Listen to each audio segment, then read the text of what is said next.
Nifty bank Nifty so next week எப்படி இருக்குன்னு பார்ப்போம். ஸோ கரண்ட் வீக் என்ன மாதிரி முடிஞ்சிருக்குன்னு பார்ப்போங்க. நிஃப்டி வந்து பார்த்திங்கன்னா நல்ல ஒரு பையிங்கில் தான் இருக்குது. இருந்தாலும் வந்து பார்த்திங்கன்னா லோயர் சைடில் விக்கு வந்துக்கிட்டே இருக்குங்க வீக்லி வைஸ் பார்க்குறப்ப. ஸோ இனிமேல் வந்து பார்த்திங்கன்னா கொஞ்சம் கேர்ஃபுல்லாக தான் நிஃப்டிலாம் வந்து மூவ் ஆகணும். 500 பக்கமாக வந்து முடிஞ்சிருக்குங்க. ஸோ வந்து அப்படியே 23 வரைக்கும் போவாங்க. எக்ஸாக்டாக 23 போகுதுங்களா இல்லையோ, அந்த 950 அந்த 900 22,900 அந்த சம்திங் வரைக்கும் வருங்க.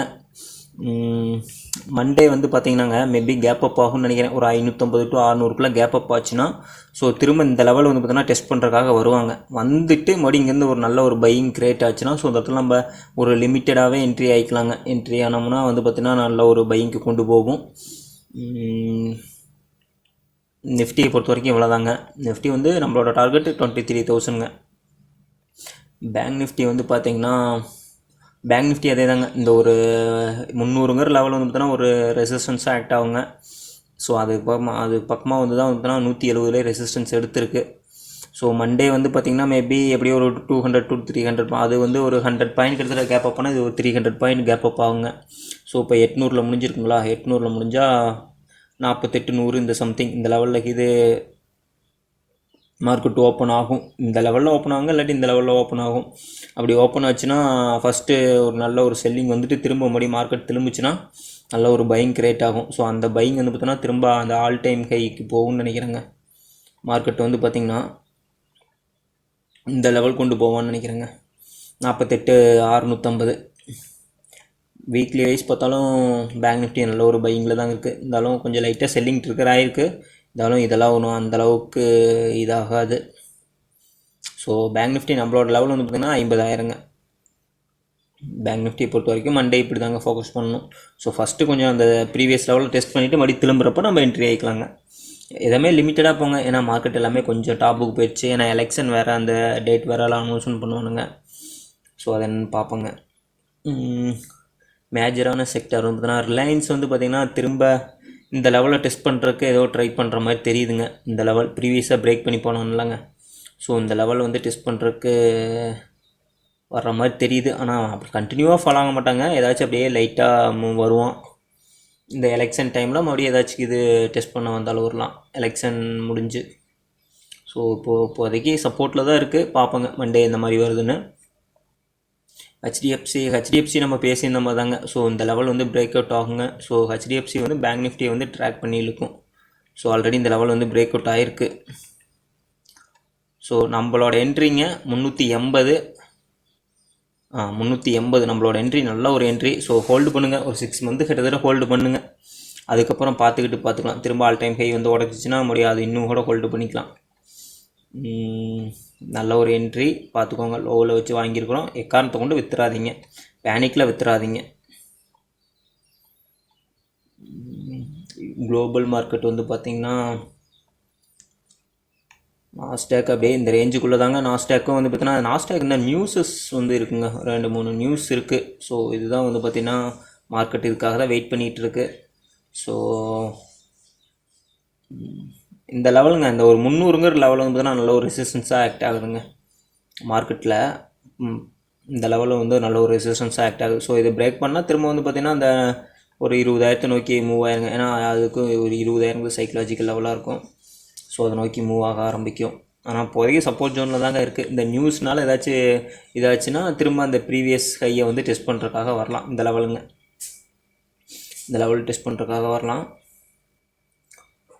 அதான் பார்த்தா வர்ற மாதிரி தாங்க தெரியுது யூஎஸ் நாஸ்டாக்கும். ஸோ US30 அதே மாதிரி தான் இருக்குது. ஆனால் நல்ல ஒரு சப்போர்ட் ரீஜனில் தான் இருக்குது. ஸோ என்னென்னு வெயிட் பண்ணி பார்ப்போங்க. இந்த நியூஸ்லாம் வந்து பார்த்தோன்னா என்ன மாதிரி மார்க்கெட் அஃபெக்ட் பண்ணுறதுன்னு பார்ப்போம். ஸோ அதுக்கு தகுந்த மாதிரி நம்ம வந்து பார்த்தோன்னா அந்த ஃபாரெக்ஸ் ட்ரேடும் இனிமேல் அந்த ஃபாரெக்ஸ் ட்ரேடும் பண்ணலாங்க. ஸோ அது வந்து நான் கரன்சி இனிமேல் அதெல்லாம் அனலைஸ் பண்ணி உங்களுக்கு சொல்கிறேன். இந்த மாதிரி இண்டெக்ஸு கரன்சி எல்லாமே சொல்கிறேன்.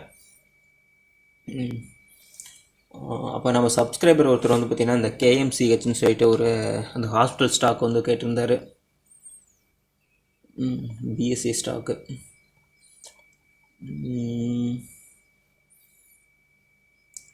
இது வந்து பார்த்திங்கன்னா நல்ல ஒரு சப்போர்ட் ரீஜனில் தாங்க இருக்குது. இருந்தாலும் இது வந்து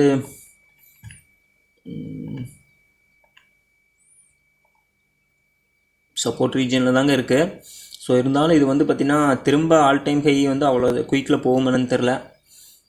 இது வேறு பிஎஸ்சி ஸ்டாக்கு வேறு. பிஎஸ்சினாவே கொஞ்சம் நிறைய ஸ்கேமிங்லாம் இருக்கும். இதெல்லாம் அந்த ஸ்க்ரீனரில் போட்டு எடுத்துருப்பார்னு நினைக்கிறேன். ஸோ அதனால தான் அந்த மாதிரி ஸ்டாக் இருக்குது. ஸோ அதாவது என்னென்னாங்க, இந்த ஸ்டாக் வந்து இந்த லெவல்லே வந்து பார்த்திங்கன்னா சப்போர்ட் எடுத்துருக்கணுங்க. இந்த லெவல் இருக்குது பார்த்தீங்களா, இந்த லெவல்லே சப்போர்ட் எடுத்துருக்கணும். அது பார்த்தீங்கன்னா 90 ரூபாயிலே சப்போர்ட் எடுத்துருக்கணும். ஸோ இந்த ஏர்னிங் ரிலீஸ் ஆகிருக்கு மட்டுருக்குங்க. ஸோ இந்த கேண்டில் வந்து ஏர்னிங்ஸ் கேண்டில்.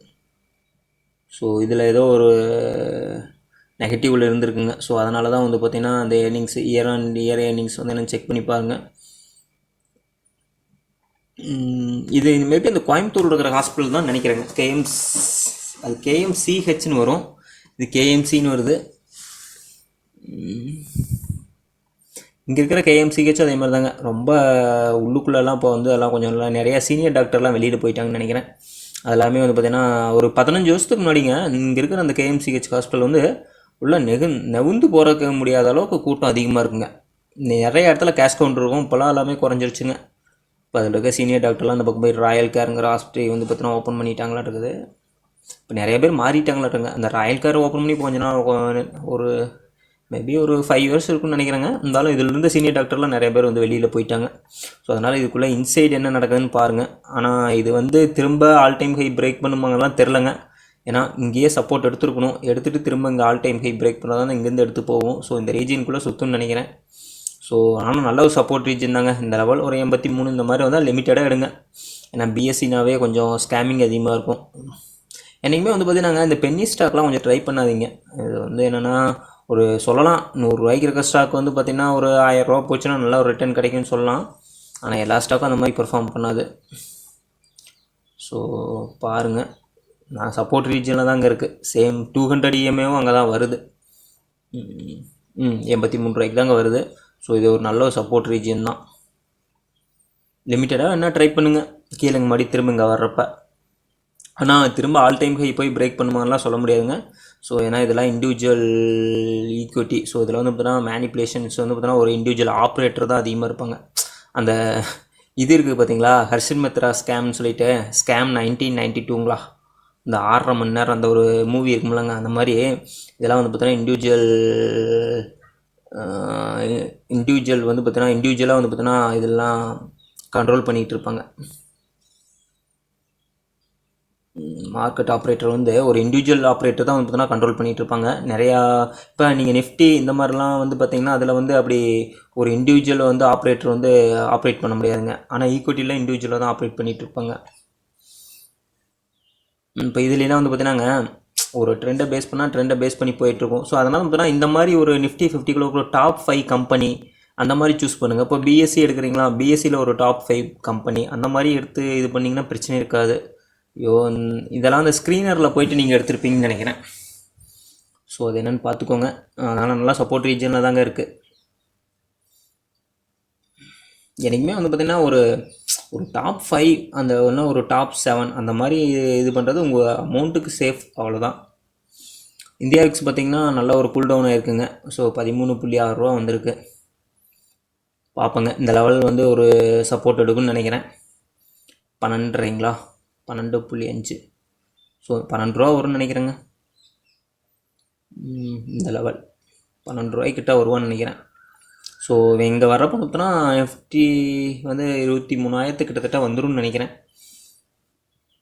யூஎஸ் விக்ஸ் வந்து பார்த்தீங்கன்னா ரைஸ் ஆகுதுங்க. ஸோ அதுக்கு தகுந்த மாதிரி தான் மார்க்கெட் வந்து அந்த ப்ரீவியஸ் லெவலில் டெஸ்ட் பண்ணுறதுக்கு வர மாதிரி தான் தெரியுது. அதனால் அவ்வளோ குயிக்காக வராது. இந்த நியூஸஸ் பேஸில் தான் வர வாய்ப்புகள் இருக்குங்க. ஸோ என்னென்னு மண்டே வந்து மார்க்கெட்டில் பார்ப்போங்க. லைவ் மார்க்கெட்டில் பார்த்துட்டு அதுக்கு தகுந்த மாதிரி என்ட்ரி ஆகிக்கலாம். ஸோ இந்த வீடியோ வந்து பார்த்தீங்கன்னா உங்களுக்கு வந்து யூஸ்ஃபுல்லாக இருந்துச்சுன்னா மறக்காமல் லைக் பண்ணுங்கள், கமெண்ட் பண்ணுங்கள், சேனலை வந்து சப்ஸ்கிரைப் பண்ணுங்கள்.